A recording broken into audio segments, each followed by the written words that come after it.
Assalamualaikum warahmatullahi wabarakatuh. Alhamdulillahillazi an'ama alaina wahdana lil imani bidin Islam. Asyhadu an la ilaha illallah wahdahu la syarikalah wa asyhadu anna Muhammadan abduhu wa rasuluhu la nabiyya ba'dah. Qala Allah ta'ala fi kitabil karim, a'udzu billahi minasyaitonir rajim. Bismillahirrahmanirrahim. Innan nafsa la'ammaratun bis-su' illa ma rahima rabbi. Faqala Nabi salam hujibatin nari bisyahawah wa hujibatil jannatu bil makari.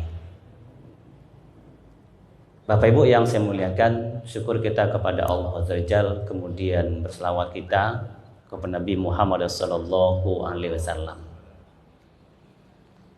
Dalam satu riwayat dari Imam Tirmizi, hadis Tirmizi mengatakan bahwa ketika Allah menciptakan surga, maka Allah perintahkan kepada Jibril untuk melihat segala kenikmatan yang ada di surga. Maka pergilah Jibril untuk melihat keadaan surga dengan kenikmatan-kenikmatan. Terkagum dengan kenikmatan surga yang disediakan oleh Allah, kemudian dia sampaikan kepada Allah, "Ya Allah, demi kemuliaan-Mu ya Allah, saya pikir semua orang ingin masuk surga ya Allah. Ya. Semua orang akan pasti masuk surga karena menengok kenikmatan surga itu. Kemudian setelah itu maka Allah liputi surga ini dengan segala perintah-perintah dalam bentuk ketaatan yang berlawanan dengan syahwat. Maka Allah perintahkan lagi, wahai Jibril, kau tengok lagi itu surga. Begitu dilihat surga, diliputi dengan perintah-perintah ketaatan yang berlawan dengan hawa nafsu, maka Jibril bilang sama Allah, "Ya Allah, demi kemuliaan-Mu ya Allah, saya pikir mungkin tak satu orang pun yang akan masuk surga." Ya. Kemudian Allah ciptakan neraka. Allah ciptakan neraka, maka Allah perintahkan Jibril lagi nih. Kau tengok lagi neraka itu. Maka Jibril melihat bagaimana neraka dengan segala kesengsaraan dan penderitaan-penderitaan. Kemudian Jibril bilang sama ya Allah, demi kemuliaan ya Allah, saya pikir tidak ada satu orang pun yang ingin masuk neraka. Setelah itu Allah liputi lagi neraka ini dengan hal-hal yang condong kepada syahwat.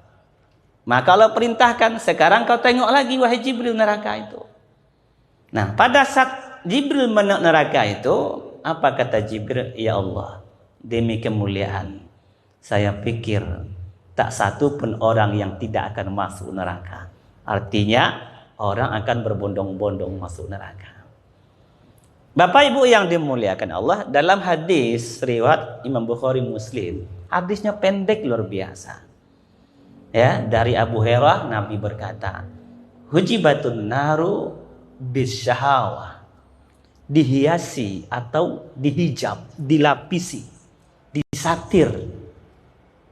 Neraka itu dengan apa? Dengan syahwat. Ya. Wa hujibatul jannatu bil makarih. Ya. Kemudian surga itu dihijab, diliputi dengan yang dibenci gitu. Hijab. Ini hijab nih. Hijab. Ketika dibuka hijab itu, maka nampak apa yang di belakang gitu. Jadi betapa hebatnya bahasa Nabi bahwa neraka itu ada hijabnya, ada pembatasnya. Ketika dibuka, maka orang yang membuka itu condong akan masuk neraka. Begitu juga surga, ada hijabnya, ada pembatas. Apa pembatas surga? Itulah makari. Apa makari? Sesuatu yang dibenci.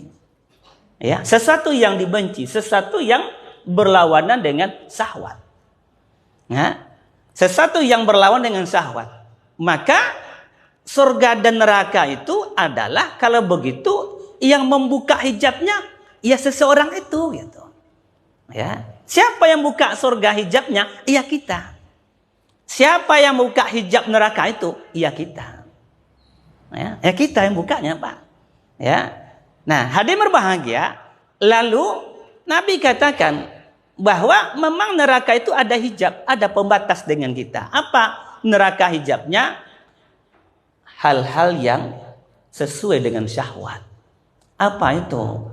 Ya, maka Allah katakan innan nafsa la ammaratun bisu. Sesungguhnya nafsu syahwat itu mengajak kepada kemaksiatan. Ya, ada hal yang disenangi. Yang disenangi nafsu ini apa? Yang bertentangan dengan perintah Allah, seperti zina begitu. Ada mata yang condong kepada yang melihat yang mulus, ya. Lisan yang condong dalam bergibah, berfitnah, ya, dalam berbicara porno, ya. Kemudian apa lagi? Ya, semua kemaksiatan yang dicondongi oleh nafsu itu adalah tabir. Itulah tabir, adalah hijab. Hijab daripada neraka.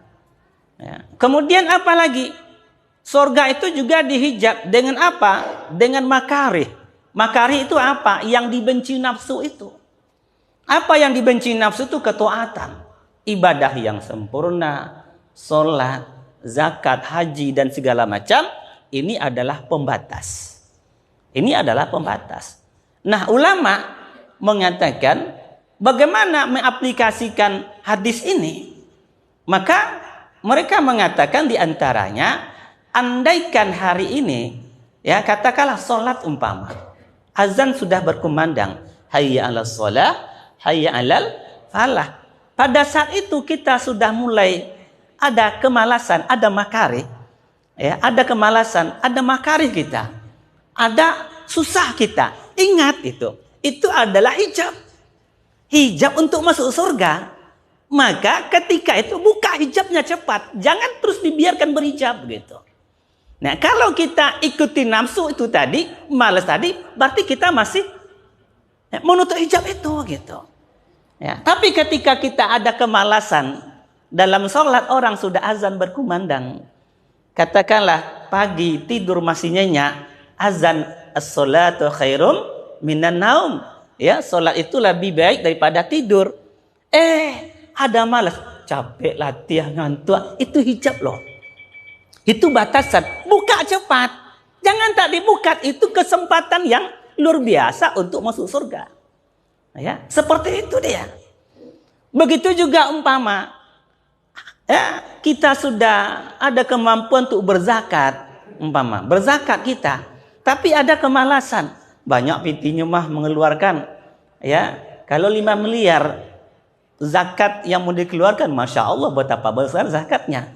Syukur kalau kalau zakatnya jumlahnya 5 miliar, ada kemalasan umpama gitu kan. Tapi ingat, itu adalah hijab loh. Hijab untuk masuk surga. Buka cepat, jangan ditunda besok gitu. Jangan ditunda besok. Ini sekarang apa? Sebentar lagi bulan Zulhijjah. Ya, kita sudah ada kemampuan untuk haji. Ya, ada kemalasan, itu hijab loh. Buka cepat gitu. Jangan dibiarkan. Ada kemampuan untuk berkorban. Ya, ada kemalasan, keperluan uang banyak, jangan dibiarkan, buka cepat gitu. Begitu juga dalam neraka. Ya, ketika ada kecondongan kepada kita, apa kecondongan? Mungkin ada hal-hal yang berlawanan, ada riba gitu. Ada enaknya di situ. Itu hijab. Kalau kamu buka, kalau kita buka, kita akan masuk neraka. Tutup cepat, jangan sampai dibuka, itu kesengsaraan di sebaliknya begitu. Kesengsaraan di baliknya. Bagi kita barangkali ada dulu katakanlah siapapun mereka yang masih mungkin suka minum khamar gitu. Itu hijab. Ya, syahwat kita mau. Ya, ada sudah nampak di hadapan kita, ada yang menggiurkan nafsu. Lalu apa? Ingat, itu hijab dengan neraka. Kalau dibuka, kita akan masuk neraka gitu. Dalam artiannya apa? Bahwa hijab surga itu atau hijab neraka, kita sendiri yang membukanya. Kita sendiri mukanya. Maka mau kita tutup, mau kita buka, berpulang kepada kita. ya, berpulang kepada kita. Padahal ketika Allah perlihatkan surga kepada Jibril, itu adalah bentuk kenikmatan tertinggi, sumber kenikmatan, segala kenikmatan ada di sana, cuman dihijab. Ya, begitu juga dengan neraka, di situ adalah bentuk penderitaan yang luar biasa yang tidak ada tandingnya, cuman dihijab. Nah, sekarang mau hijab mana yang kita buka? Ya, mau hijab surga, mau hijab neraka yang kita buka. Yang megang, yang buka tuh kita Bapak Ibu gitu. Nah, kalau kita membuka hijab surga, artinya hal-hal yang dibenci itu mesti kita lawan. Tapi kalau kita nak buka hijab neraka, yang senang-senang dengan syahwat, ya, mata melihat yang mulus umpama, kan begitu. Ya, kemudian malas sholat, zakat sudah wajib tidak dikeluarkan, itu adalah kalau kita terus buka hijabnya, ingat di sebelah itu ada neraka. Ya, mana yang kita buka, mana yang kita mau, terserah kepada kita. Maka kita minta kepada Allah, tentu kita berharap akan mampu membuka hijab-hijab. Apa? Hijabnya yang menuju ke surga. Dan kita minta kepada Allah agar kita selalu bisa menutup hijab untuk sampai ke neraka. Subhanakallahumma bihamdik asyhadu an la ilaha illa anta astaghfiruka wa atubu ilaik. Assalamualaikum warahmatullahi wabarakatuh.